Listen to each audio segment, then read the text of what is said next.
Lots of people have doubted and fallen out of love with modern Fujifilm cameras because lately they have been releasing a lot of PSM dial cameras like the XS and XH line, but they are in fact still working on some very bold new cameras. One of these cameras is the GFX 100 RF, which is supposedly going to be released in March of 25. With this new camera there are some incredibly exciting features that I've never seen on any cameras before, and I'm really curious to see how they work out in everyday use. Now, this will be the new addition to Fujifilm's fixed lens camera lineup, with the X100 already being out and the rumor being a smaller 1-inch fixed lens camera coming out later that year as well. This means Fujifilm will have a complete lineup of fixed lens cameras at every price point. I had already talked a bit about this camera in a video I made where I talked about a bunch of cameras that were going to be released in 2025, but I wanted to make a more dedicated video to this camera specifically because we now have a lot of rumors and leaks. Just real quick, because I really want to thank him for his work, check out Patrick from fujirumors.com if you want to find out about more rumors and leaks and speculations about Fujifilm X and GFX cameras. I'll link his blog down below. Now, as you can already tell by the name GFX 100 RF, it's gonna have a medium format sensor and 100 megapixels. And I don't think they will bring an updated version of the current 100 megapixel sensor they already have, because I think with this camera they really have to keep the cost down, but more on that later. One very surprising leak that we already have is that this camera is supposed to be the size of the xpro 3, an APS-C camera within the X system, which honestly, if you think about a medium format camera, you wouldn't really expect it to be that size. Of course, trying to keep the size of this camera down also entails some drawbacks. The first of which is this camera will not have the hybrid viewfinder that the X Pro and X100 line have, only an electronic viewfinder. This, I assume, is to keep the size of this camera down, but definitely also the cost, because this hybrid viewfinder is a big part of the cost on the X Pro and X100 line. And the second drawback is that this camera will not have in-body image stabilization. Kind of disappointing to me too, because honestly a medium format sensor with 100 megapixels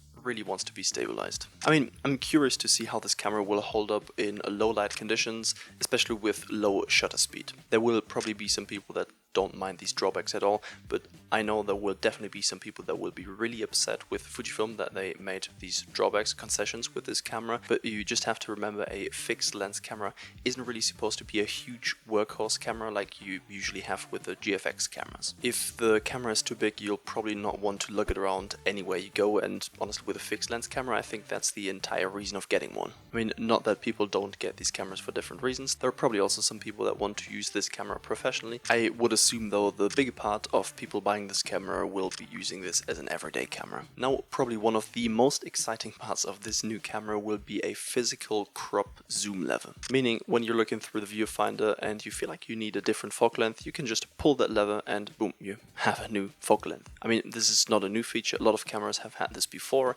even Fujifilm and the X106 I think, that you can just press a button and you have a different focal length.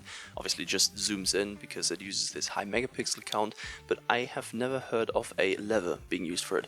And honestly, Fujifilm X and GFX cameras are basically all about the experience of shooting, so this just brings a huge benefit to this. And honestly, with a 100 megapixel medium format sensor, I think cropping into the picture a little bit will not really bring any drawbacks to the quality of the images. Now, another feature that is definitely nothing new to the camera world, but in the form that it's come in, I think is new, is a physical dial for the aspect ratio. We all know with most Fujifilm cameras you can change the aspect ratio in the quick menu. You can go from 3:2 to 16:9 and to 1:1. But with a sensor this size and high megapixel count, I could see them bring in, for example, the aspect ratio that the TX1 back then had, like 65:24. And all of this again with a physical dial, which honestly just adds so much to the experience of taking pictures. I'm actually very happy that they're heavily leaning into improving the experience of taking pictures instead of just focusing on the numbers. Now to the lens this camera will have. It will be a 35mm f4 lens.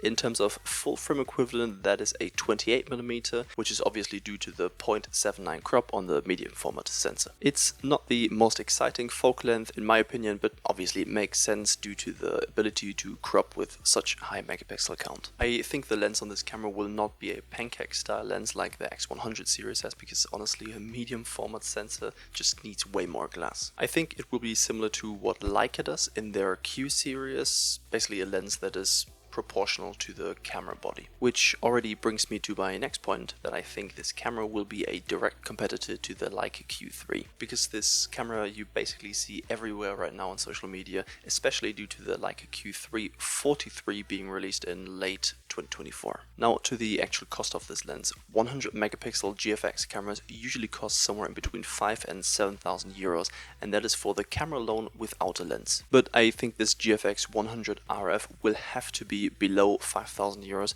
because if it isn't, it will get a little too close to the territory of the Leica Q3, which is around 6,000 euros. I'm not saying that it couldn't compete with the Leica Q3, on the contrary, I think with a medium format sensor and 100 megapixels, it will have incredible image quality, which might even surpass the one of the Leica camera. But the Q3 is already a proven entity, it would be hard for Fujifilm to knock the Q3 off its throne. Anyway, what other features would you like to see on this new GFX 100 RF?